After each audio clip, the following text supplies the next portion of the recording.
જય માતાજી મિત્રો, કેમ છો? મજામાં? તો હું મિત્યો તો તમને ખબર છે અમારા ઘણી વખત બ્લોગ આવતા નહીં. એનું કારણ એમ હતું કે અમારા સ્કૂલમાં જે સ્કૂલનો વિદ્યાર્થી અમારે જે બધું બોલતો હતો ને એ વિશે અમારે થોડો સ્કૂલવાળાથી થોડું થયું, એટલે એને કીધું કે અમારે બ્લોગ નહીં બનાવે. એટલે કીધું સારું હતો નહીં, અમે તમારું નામ નહીં લો એટલે સીધા બ્લોગ બનાવશો, પણ હવે એવા નહીં સ્કૂલના નહીં લોકો બીજા સારા બનાવશો.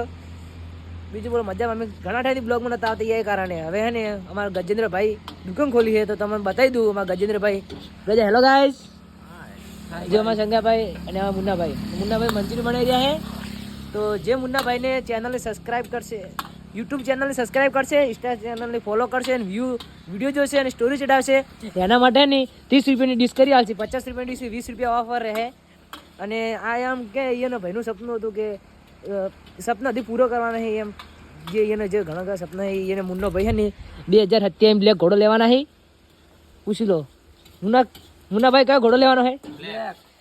હાલ એક જેડ બ્લેક ઘેર પડ્યો હે, સ્પ્લેન્ડર, બ્લેક સ્પ્લેન્ડર. અધિક થાહે વરનાય આવશે. જો રામા ધણીની દયારી તો 2027 માં બંકો બૂમ પડાવશે. આજે ખોટી વાત છે કે નહીં? છે ને?